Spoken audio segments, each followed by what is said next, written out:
IBS, কোষ্ঠকাঠিন্য, বদহজম কিংবা গ্যাসের সমস্যা থেকে কিভাবে বেঁচে থাকতে পারবেন এটা নিয়ে আমরা অলরেডি একটা বড় ভিডিও করেছি। তবে সেখানে কিছু পয়েন্ট সম্ভবত অ্যাড করা দরকার ছিল বা কিছু পয়েন্ট মিস গিয়েছে, সেগুলো বলার জন্য আরেকটা ভিডিও করছি। আপনারা যারা পর্ব 1 দেখে নেননি তারা অবশ্যই সেই পর্ব 1 দেখে নেবেন, কারণ সেখানে আমি অনেক বিস্তারিতভাবে পুরো সকাল থেকে রাত পর্যন্ত যে ডেইলি রুটিন সেটা সাজিয়ে দিয়েছি এবং কি করতে পারবেন কি করতে পারবেন না সব বলেছি। এখানে জাস্ট অল্প কিছু পয়েন্ট অ্যাড করব। তো পর্ব 1 যদি না দেখে থাকেন তাহলে কিন্তু পর্ব 2 এর কিছুই বুঝবেন না বা অনেক প্রশ্ন থাকবে যেগুলো কিন্তু পর্ব 1 দেখলে ক্লিয়ার হয়ে যাবে। বেশি কথা না বাড়িয়ে আমি মূল কথাগুলোতে চলে আসি। প্রথমত, যাদের দীর্ঘদিনের আইবিএস অনেক বেশি কোষ্ঠকাঠিন্য দেখা দেয়, অনেক বেশি কষ্ট হয়, তারা চাইলে কিন্তু কফি এনেমা করতে পারেন। কফি এনেমা আপনি শুরুতে সপ্তাহে প্রথম দিকে সপ্তাহে 3 থেকে 4 দিন করতে পারেন এবং যখন আপনি একটু স্বাভাবিক হয়ে যাবে এরপরে সপ্তাহে 2 থেকে 1 দিন করলেই এনাফ হয়ে যাবে। এখন অনেকেই হয়তো জানেন না কফি এনামাটা কি। সেটা হচ্ছে যে শরীরে হচ্ছে যে কফি অর্গানিক যে কফি আছে যে কফিটাকে ব্লেন্ড করে গরম পানিতে দিয়ে সেটা হচ্ছে স্যালাইনের মতো করে পায়ুপথ দিয়ে প্রবেশ করানো শরীরে, এতে করে আপনার কোলনটা পরিষ্কার করবে। অর্থাৎ কোলনে যে জ্যাম বেড়ে আছে, যেই মলগুলো শক্ত হয়ে বেড়ে আছে, এগুলোকে কিন্তু বের করে নিয়ে আসবে।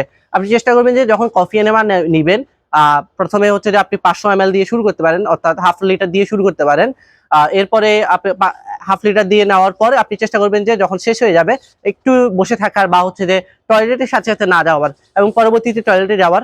তখন দেখবেন যে আপনার পুরো জিনিসটা 10-15 মিনিট পর যখন যাবেন আপনার পুরো জিনিসটা অনেক বেশি ক্লিয়ার হয়ে যাবে।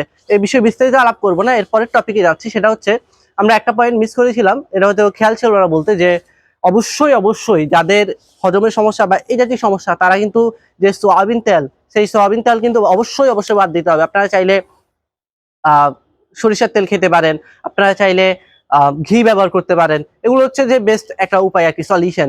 আপনি সোয়াবিন তেল যদি বাদ দিতে পারেন, আপনি যত কিছুই করেন দিন শেষে কিন্তু আপনার সমস্যাটা থাকবেই। আর যেই তেল ইউজ করেন না কেন একেবারে সীমিত পরিমাণে ইউজ করবেন, যতটুকু ইউজ না করলেই নয়। এবং পাশাপাশি ভাজা পোড়া খাবার তো ভুলেও খাওয়া যাবে না, এই খাবারগুলো থেকে বেঁচে থাকার চেষ্টা করবেন। স্ট্রেস মুক্ত থাকবেন, শ্বাসের ব্যায়াম করবেন, সকালে ঘুম থেকে উঠে শ্বাসের ব্যায়াম করবেন, যেটা আপনার স্ট্রেসটা বা দুশ্চিন্তা থেকে আপনাকে বাঁচাবে।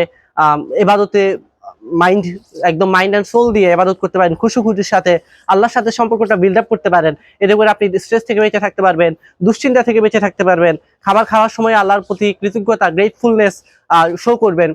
আল্লাহর প্রতি যখন কৃতজ্ঞতা আদায় করবেন যে এই খাবারটা আমি খেতে পারছি, অনেকে এরা পাচ্ছে না, এটা হচ্ছে যে আল্লাহর একটা দয়া আমার প্রতি, এভাবে যখন ফিল করে জিনিসটা খাবেন তখন কিন্তু আপনার খাবারটাকে আপনি এনজয় করতে পারবেন। আর যেই আপনার যেই কি বলে এটাকে স্ট্রেস ছিল সেটা কিন্তু থাকবে না। তো আপনি যদি এই পয়েন্টগুলো ফলো করতে পারেন, পাশাপাশি আমাদের পর্ব 1 আরো অনেকগুলো টিপস দিয়েছিলাম, সেগুলো যদি ফলো করতে পারেন ইনশাআল্লাহ আপনি হচ্ছে ধীরে ধীরে আপনি আইবিএস এর সমস্যা থেকে বের হয়ে আসতে পারবেন। এই সমস্যাটা আস্তে আস্তে কেটে যাবে। এছাড়া আপনারা আর কি কি বিষয়ে ভিডিও চাচ্ছেন বা আপনাদের কোনো প্রশ্ন আছে কিনা, কোনো জিজ্ঞাসা আছে কিনা, এই বিষয়ে জানাতে পারেন। অনেকে কিন্তু বলেছিলেন গত পর্বের ভিডিওতে যে টয়লেটের সাথে বা মলের সাথে মিউকাস যাচ্ছে, অনেকের হচ্ছে কোষ্ঠকাঠিন্য হচ্ছে, অনেকের হচ্ছে যে অনেক কষ্ট হয়, নিয়মিত টয়লেট হয় না। তাদেরকে নিয়ে কিন্তু আমরা অলরেডি প্রথম ভিডিওটাতে বিস্তারিত বলেছি। আপনারা যারা এখনো দেখেনি সেই ভিডিওটা দেখতে পারেন। আর এই ধরনের ভিডিওগুলো পেতে আমাদের নিরাময় ফেসবুক পেজ এবং ইউটিউব চ্যানেলটি সাবস্ক্রাইব করে রাখতে পারেন। নিরাময় যন্ত্রণার গল্প শেষ হোক এখনই।